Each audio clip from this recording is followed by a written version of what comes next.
Welcome to Empowered, Mind-Body Inspiration. The mind is the map to wholeness, wellness, health. The heart is the key to genius and inspiration. Join me and my guests as we explore how to release and rewire into who you truly are, unique, whole, and empowered. Please like, share, and subscribe. Spiral up, spiral out. Welcome, everyone. Today we have Samar Sidhu. Samar says grief has walked beside her since the age of 23. It crept into her life and wove its way through her every experience. She was first diagnosed with a brain tumor, which needed to be removed. Following surgery, she learned her father had passed away in a car accident. It left her broken mentally, physically, emotionally, and spiritually. 9 months after his death, after another surgery, this time she was devastated that she made it out alive. Since she's become a nurse, palliative care, hospice care, and death doula, walking beside souls coming and leaving this planet with compassion and care. She says, let's reaffirm life by talking about death. I say, let's spiral up with the beautiful Samar. Welcome, Samar. So glad to have you on Empowered. Thank you so much for having me. You know, since we met, I could really see your heart. And now, after knowing your story, so much makes sense. You know, it's hard for us in North America to really walk beside people in pain. And I just find you wear your heart on your sleeve and you're very caring. And now I really get why you've really walked through the fire. So do you want to, let's just start with you sharing your story. It's, you know, it helps others that have also experienced grief, and it helps all of us process what is a very human experience. Absolutely, for sure. Thank you for giving me the space to do so. So my journey began when I was 23. I had been diagnosed with a pituitary tumor, and I was on medication, which was very similar to oral chemo, which was really, really difficult. The side effects were just, I wasn't able to tolerate them at all. And I had my first brain surgery when I was 24, and I felt very comfortable. I had to have the conversations with my dad of DNR and what I wanted for advanced care directives. That was a very hard conversation. I can take myself back right into the car and the conversation that we had. I had the surgery and it was successful. And then about a year or so later, the tumor had come back. So now I was back on medication and going through trials and processes of other meds. And then I had gone to India with my fiance at the time to do wedding shopping. We were away from home for 2 months. Came home that one night on January 31st, and my dad picked us up from the airport. We dropped my ex-fiance off at home, and my dad and I drove home, and he had just gotten this cell phone, and he was like, I don't know how to use this. And I was explaining it to him and whatnot. And in my mind, I had said to him, Dad, when we got home, I was really excited to show him my wedding outfit and whatnot. And he said, it's okay. I'm still here. I'll see it another day. I was very excited to be like, Dad, I want to show you. Anyhow, so we went to sleep, woke up the next day and, did some errands and whatnot. And my dad had to go somewhere. And I always wanted to go with him. I had just come back from a trip. I really missed spending time. And we always spent really good connected time in the car. So I asked him, can I go with you? And he said, no. He said, and you don't go anywhere tonight either. The weather was quite bad. It was snowing quite a bit heavily. And then around, I had called him on his phone I was going to say, don't take the back roads, go on the highway. It would be safer for you, but he never picked up. And then he didn't come home for a while and just was wondering what's going on, calling him. And then the cops came to my house and they couldn't pronounce his name. And I knew it wasn't good. And I opened the door and they're both standing there and they couldn't say his name. And I was like, okay, something's not right. So at that point, the dynamics of my home was that my mom had just gotten her knee replaced. So she was in the hospital. My brother had gone to India to do some life work in terms of he wanted to move his family back and was trying to set that up. And my sister-in-law was, I believe, 7 months pregnant at the time. So all of these things are going through my head and I'm like, okay, they're going to tell me something bad. I don't want my sister-in-law to hear. So I was trying to be really hospitable and say, would you like to sit down? May I get you a glass of water? It was really weird, the state that I was in. I was trying to be away from my sister-in-law. And anyhow, we went from going in the basement and trying to talk and then upstairs. And then they told me that he had died. And it was like the floor was taken out from beneath my feet because he was my everything. He was my best friend. He was my rock. And then we went I couldn't cry at that moment. We went to the hospital because I had to tell my mom. And I remember calling the hospital and telling the nurse, this is what I'm coming to the hospital with this news. Please give her an Ativan, something to just help. And so they did. And I went and I told her, and it was not a pretty sight. And still at that moment, I didn't cry. And then everyone started kind of pouring into the hospital. And I was just in a moment of no, everyone that needs to know. There was talk about, should we not tell my brother because he's so far away and the trauma, the effect that would have on his flight back.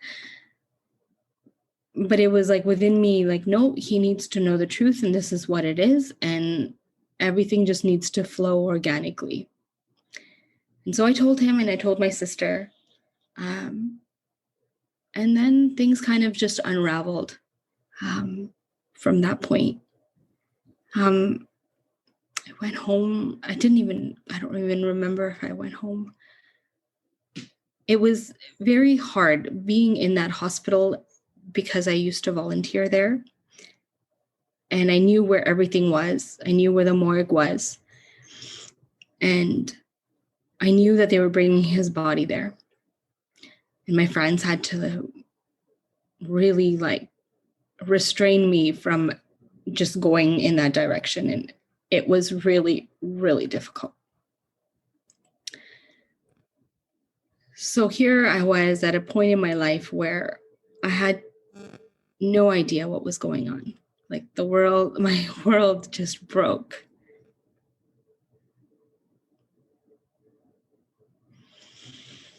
And then his funeral, his identifying his body, and the state of shock there are just no words. And then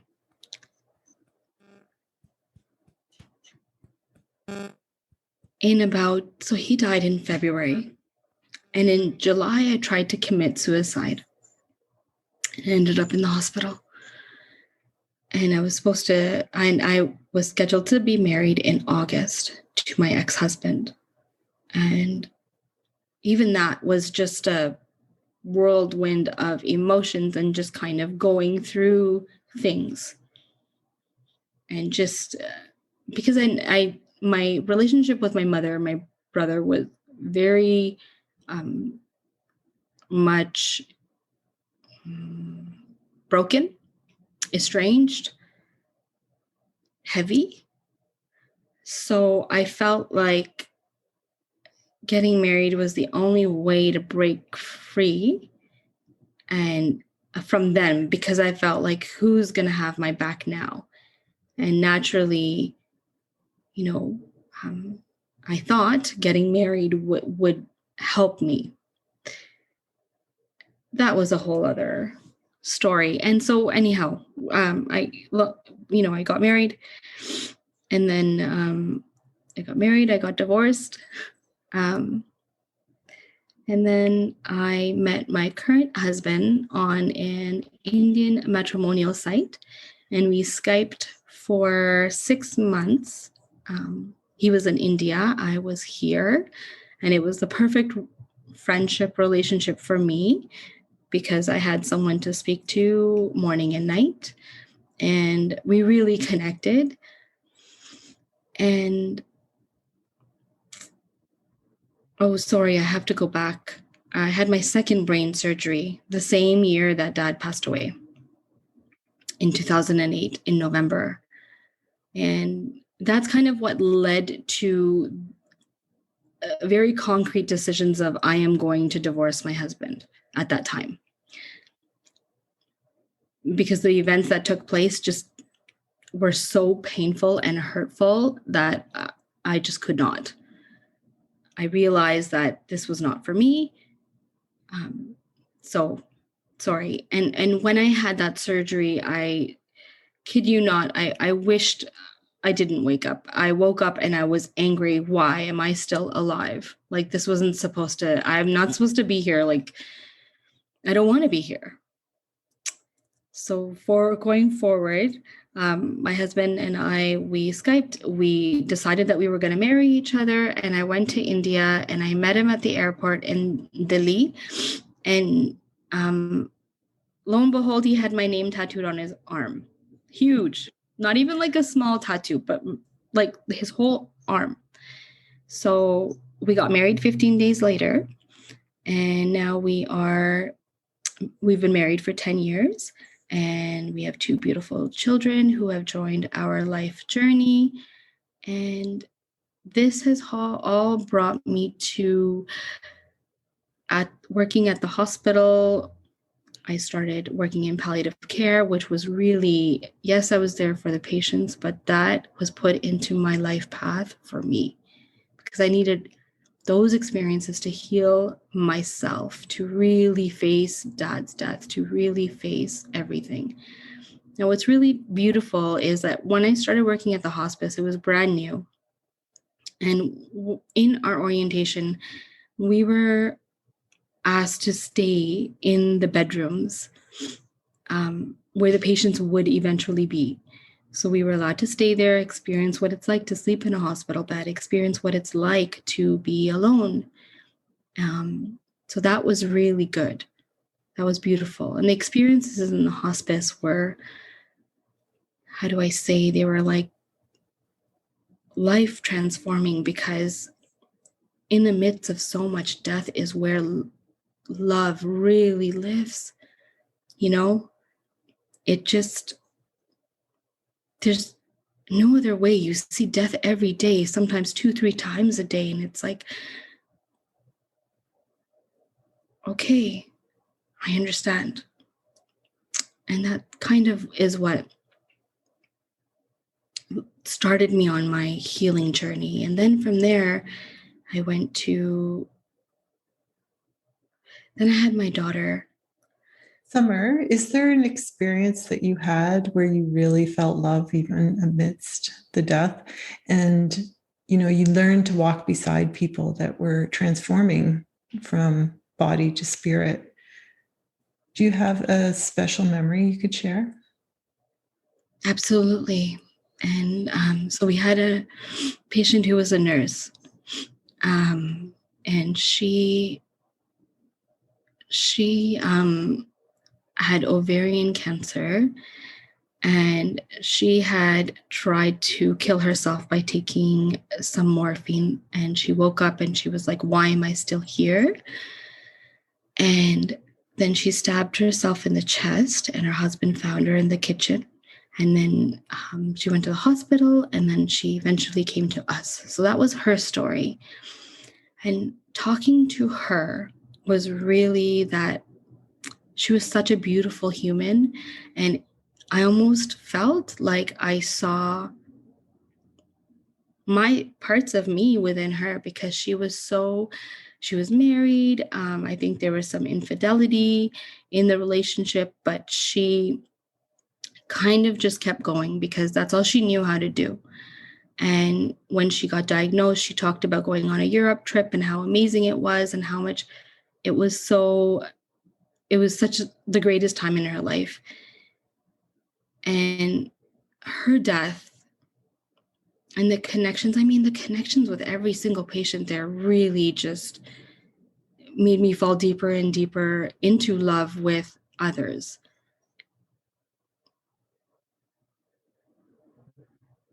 Yeah. You know, there was like patients who got married there.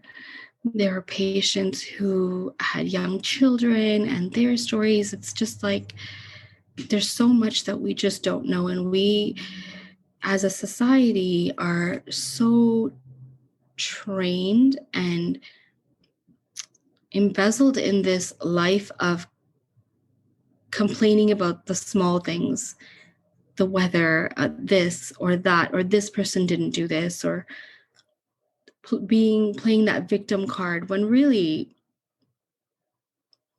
there's so much more to life than that if you just shift your mind and your lens. Mm-hmm.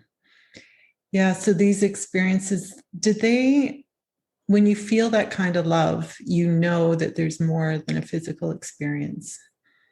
When I feel this kind of love, it's like when I say, I know that it's sometimes super difficult for other people to receive, but I feel like, well, I'm going to say it anyways, because this is what I feel in my heart. It's like this emotion just overtakes me, and I feel like it's just who I am, and I'm not going to stop being who I am anymore. Yeah. So yeah, just describe what you feel. And is it a knowing that there's something beyond this life?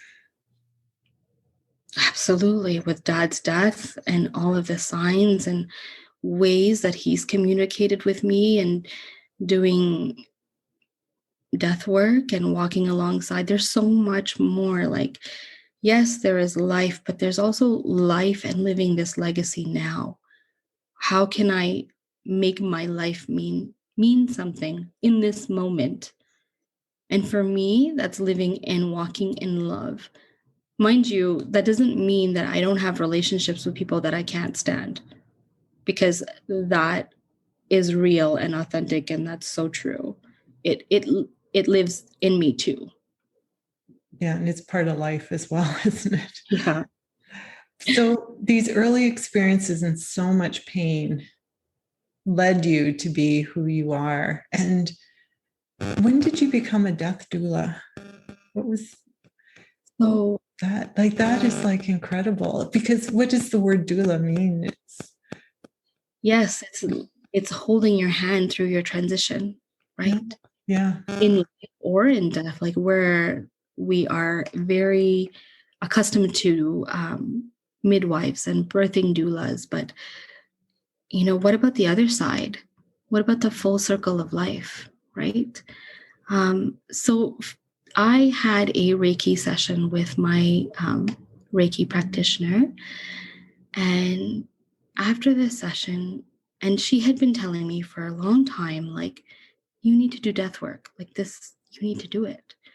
And she's incredible. And it was like just that one Afternoon, she's like, can you do it already? Like, just do it. And I said, okay. And then things just started to roll into my life. So I listened to a podcast and they talked about death doula. And I was like, okay, interesting. What is that? And I said, this is it. This is what I'm meant to do. So I started the Sacred Space on the 13th year death anniversary of my dad. And I did it on purpose on that day to commemorate him, because his death doesn't have to be traumatic anymore for me. It can be full of so many beautiful outcomes of life. Yeah, so you've started it's like you help people transition in different ways. Can you just describe some of the things you do? It's so beautiful. Absolutely. So from dealing with patients who have a terminal diagnosis and sitting with them and going through their advanced care plans, tying up loose ends, like definitely, the millennials, their Facebooks, their Instagrams, their email passwords and whatnot. And maybe they've been on their computer and they don't want people to see what they've been doing. So wiping the computers out and being able to do all of that for them, right? So that they don't have to worry about it. And really talking about their advanced care plans, like, what does it mean if you don't want tubes in your body? Does that mean you don't want a G feed? Or does that mean that you're okay with a catheter? Like planning out their funeral. Who do you want at your funeral? Where do you want your funeral? What kind of funeral do you want? Do you want a cremation? Do you want a burial in the ground? Do you want a green burial? Do you want a sky burial? I mean, the options are limitless. And then comes the part of death. And when you're faced with that, what do you want to leave for your family? What is your legacy work? What do you want? How do you want to be remembered? How can we make your life have meaning through videos, letters, pictures, anything, photo albums, anything, literally. And then being there during the transition. What type of death meaning do you want a chair where, people sit and they say one thing that they're grateful for before coming into your bedroom to see you? Do you want your family to be around you? And can I can sit there with you and be there with the family for support as well during transition. And transition means active stages of dying. When death is 10 to 24 hours away, and I've experienced so much working in the hospice and palliative care that there are signs that the body does naturally that we just know. I mean, no one can predict the time and minute, but you can kind of tell. And then I offer grief support for those that have passed and people who have been left behind. And I really have been drawn towards traumatic death and helping people through and bereave traumatic experiences, because that's what happened with me and my dad. Yeah, so beautiful. And, many run from being beside people that are dying because it's just so painful. Do you find the people that you reach out to and that you're helping are just so grateful for your presence and your ability to think these things through? Absolutely. It's like, I ask the questions, are you scared? What scares you? Let's talk about it. What's going on? It's like, that death is coming, it's going to be there. And then having that reassurance of someone who's able to say to you, like, it's not going to be painful. I'm with you. I'm going to make sure that you are not in pain, that it is the way you want to go. Yeah. I often contemplate that we come into this life alone and we leave alone.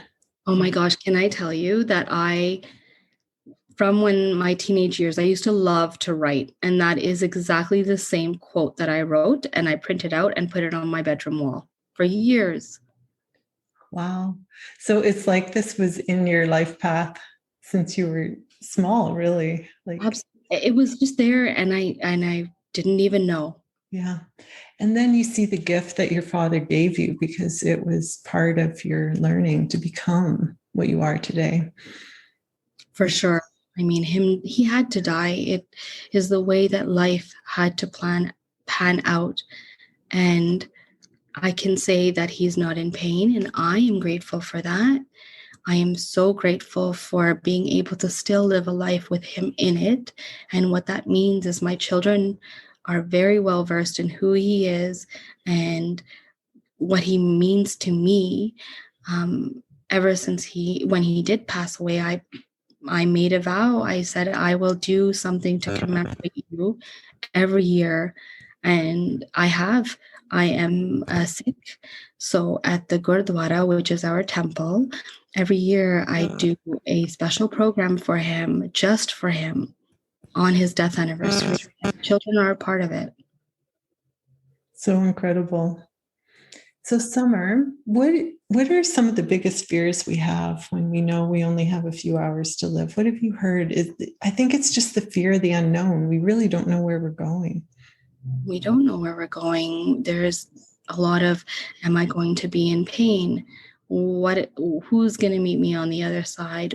Is there going to be anybody? And it really varies. And when I have someone that is my client, that's what we go through first. What is your meaning of death, and how have you experienced death in your life? So what are your religious beliefs, right? So religious beliefs really have such an impact on people's death beliefs as well. Absolutely. And so, the worry of, I'm going to leave, but is my family that I'm leaving behind going to be okay? How are they going to manage? How am I going to manage without them? But it almost sometimes there's this incredible strength that comes from these humans that is like, I have to go because there's no other option, right? If you could change it, you would, but you can't. Mm-hmm. And sitting with that and being okay with it is huge. I mean, my daughter, Sohaila, she's 8. I had a conversation with her this year, just a couple of weeks ago, about my own death. And it wasn't scary. It wasn't anything like, I'm going to die, but that is the reality. I am going to die. And it was met with, but I'm going to really miss you. And I said, I'm going to really miss you too. And that's okay. And know that I will always be around. Again, that's my belief, my death belief, right? Just like my dad is always around me, I'll be around you all the time. And just how I include him in my life, you can do the same. It'll be really sad. I don't want to go either, but it's what happens, isn't it? Well, what a wonderful thing to do, like to have that conversation years before and to continue to have it. I love the Tibetan Book of the Dead, to live every day like you could die in that moment, and it's just something that we avoid talking about.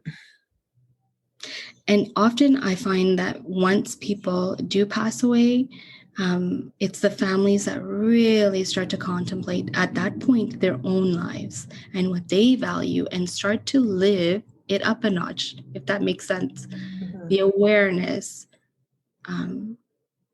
just broadens a little bit more, and you for however long, it's just like this open portal of like, okay, really looking at your own life and what's important. Yeah. I watched a documentary a couple months ago now, and it was somebody that was in near death care. And they said that they knew that it was close when the person that was dying started to see the people on the other side. Have you ever experienced that? Absolutely. Yes. Often there is talk about, oh, there's my mom, there's Uncle Joe or whomever. And from what I have also experienced is and read and listened to is that the people that have passed on, they're ready for you. They're waiting for your death to happen so that they can help you and carry you and be with you during that time. And that is often why people will see that they see their deceased loved ones. Yeah, that they're already there waiting for them. Mm-hmm. And isn't that so beautiful? Like for me, I just think about my dad and I think, oh, wow, the day that I die will be almost one of the happiest days of my life because I'm going to be able to be with him again. Now, that doesn't mean that I'm morbid. It just means there's an understanding within me. Yeah, that you'll be reunited. Absolutely. Incredible. And what else have you learned through doing this beautiful work? You must have some amazing experiences to share. So, I often, with Dad dying, I started to reach out to mediums. And mediums are people who can connect to the other side and communicate with them and give you messages. I mean, it's such a world that it can be skeptical and it all depends on your belief.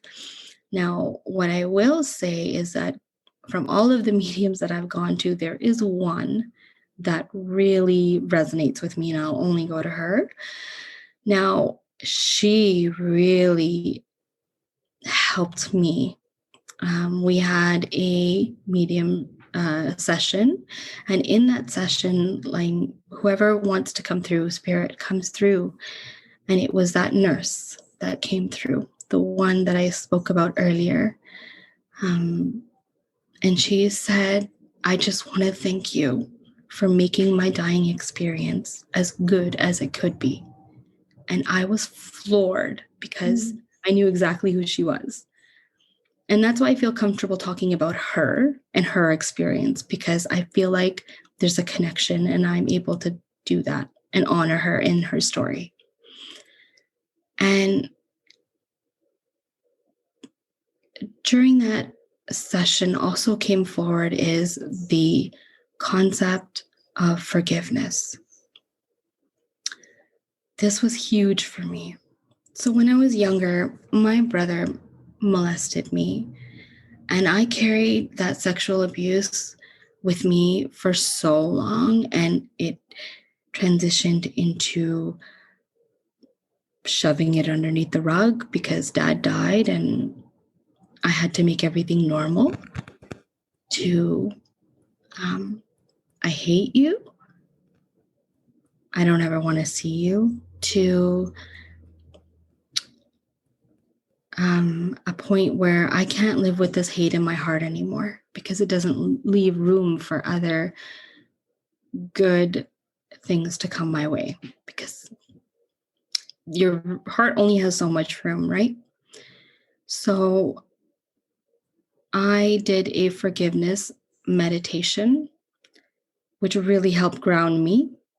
And I called him and I said, I am calling you today to forgive you. But in order for you to know, in order for me to forgive you, you need to know what I'm forgiving you for. So I told him, and I kind of almost in the back of my mind had this expectation a little, maybe like 2% of me, that he would be like, yeah, I did that. I'm sorry, but it never happened. And he denied it. And I said, that's fine.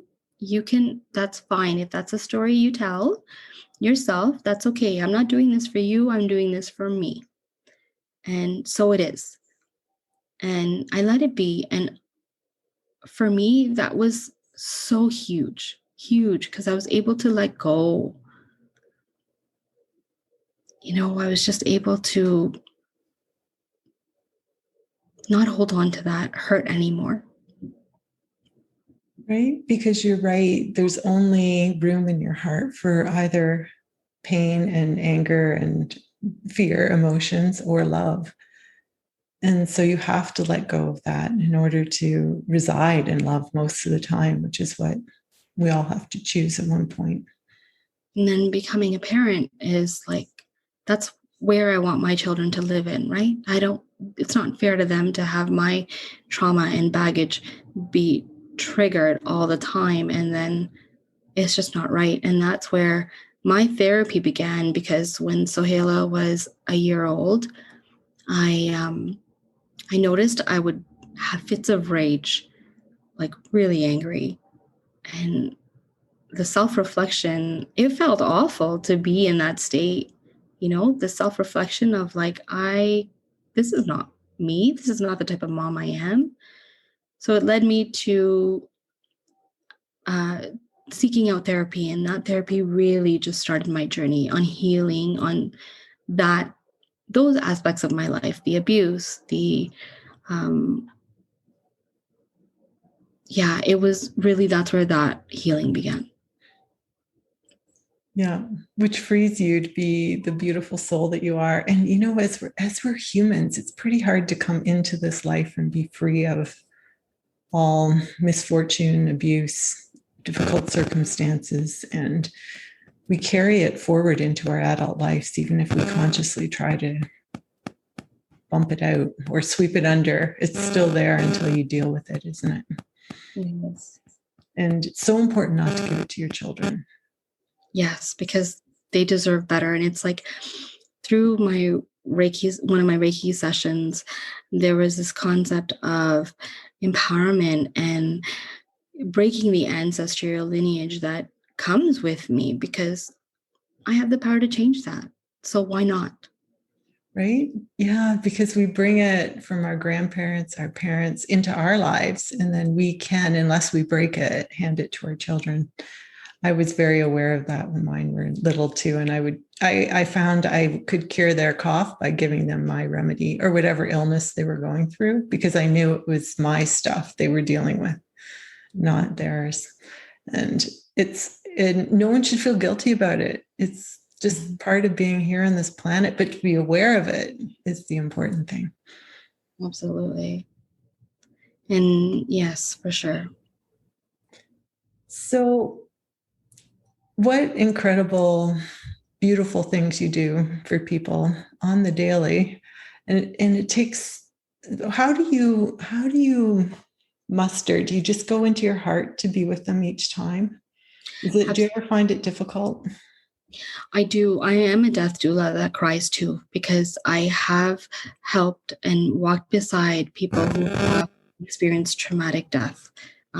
Like not them, but obviously, their loved ones. I am so comfortable with death, and I tap into a place of their story is not my story. Their story is theirs. And really keeping that separate. Of course, you think and thoughts come and the tears come. I let them come. I let the emotions come, because those are so important as well. But then I let them go. And I do a lot of clearing practices on my own rituals with the moon, and my own sort of ways, like burning some sage or picking oracle cards that give me the messages and the strength to kind of get through it. Yeah. But yeah, and it's walking beside someone, isn't it? Like you don't have to be them, but walk beside them for a period of time. Absolutely. And it's just, isn't there this quote about sitting beside someone, not saying a word, but having a total conversation? It's almost like that. Yeah. Right? Yeah. Being there, just showing up. And the thing is, I can't fix you or the death that has taken place or the death that is going to happen. That is going to happen. I'm not here to fix anything. I'm just here to be witness and present and listen. And walk with you through the emotions so that you're not alone, because you don't have to be, right? Yeah. And well, another thing that I am involved in is Dying with Dignity Canada is an organization that is heavily involved in MAID, medical assistance in dying, and huge advocacy for them. And I'm on their GTA chapter of their volunteering committee.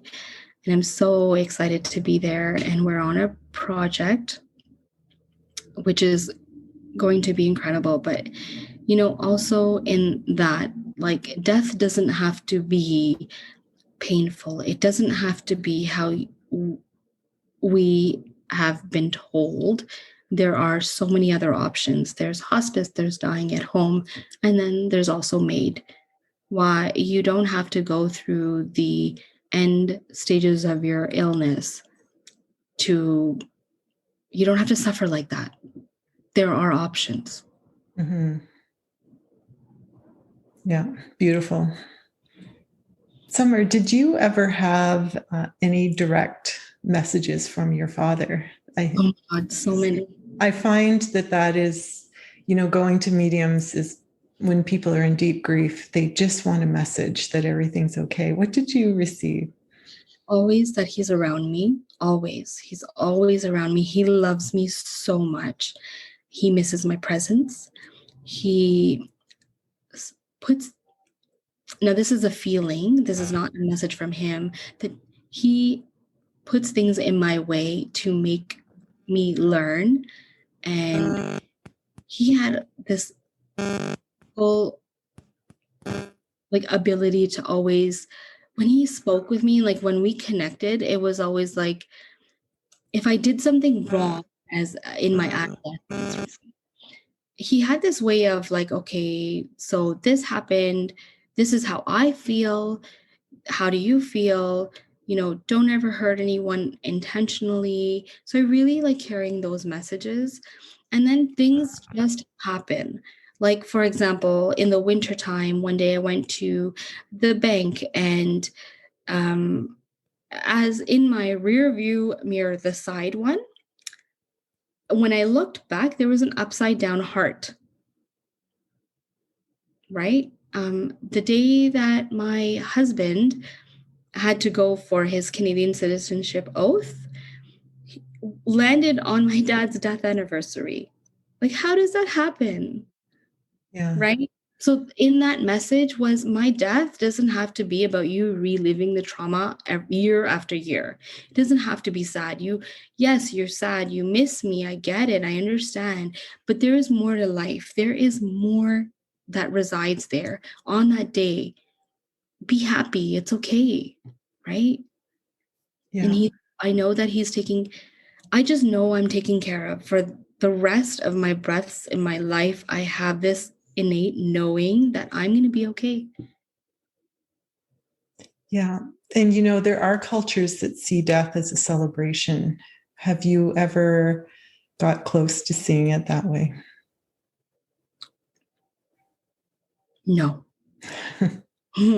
But it's funny, I was with my younger one, and we just had YouTube on, and she was dancing, and what came on the YouTube autoplay was a coffin dance, and it was from coffin dancers in Ghana who are hired just to celebrate and dance.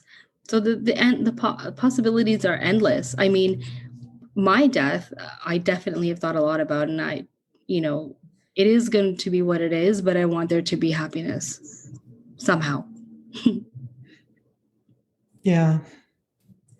To be contemplated, how to do that. Yes. Thank you so much. I really valued, what you bring and what you brought to this conversation, and the deep insight that is just so incredible. Can you leave our listeners with any last words of wisdom or comfort? There's this idea of healthy living and healthy fitness and all of that. And it's important. But I would invite you to think about